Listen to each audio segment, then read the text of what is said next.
கர்த்தருடைய நாமத்துக்கு மகிமையுண்டாவதாக. இன்றைய வார்த்தை லூக்கா 6:28. உங்களை சபிக்கிறவர்களை ஆசீர்வதியுங்கள், உங்களை நிந்திக்கிறவர்களுக்காக ஜெபம் பண்ணுங்கள். ஹல்லேலூயா. எனக்கு அருமையானவர்களே, ஆண்டவர் ஒரு கட்டளை என்னை கொடுக்குறார் பாருங்கள். என்னென்னா, உங்களை சபிக்கிறவர்களை நாம் என்ன செய்யணுமா? ஆசீர்வதிக்கணுமா? அது முடியுமா? எப்படி முடியும்? என்னை எல்லாம் சபிக்கிறாங்கன்னா அவங்களை திரும்பமாக நம்ம உடனே ஏதாவது ஒரு வார்த்தையை சொல்லி நம்ம சபிக்க தான் ஆரம்பிப்போம்ல. ஆனால் ஆண்டவர் சொல்கிறாரு, மகனே, உன்னை யாரெல்லாம் உன்னை சபிக்கிறார்களோ அவளை நீ என்ன செய்? ஆசீர்வதி.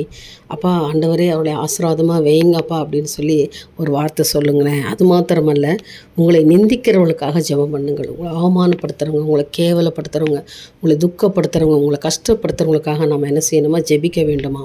நீங்கள் செஞ்சு பாருங்களேன். இன்றைய தினத்தில் ஒரு மாற்றத்தை உங்கள் வாழ்க்கையில் பார்ப்பீங்க.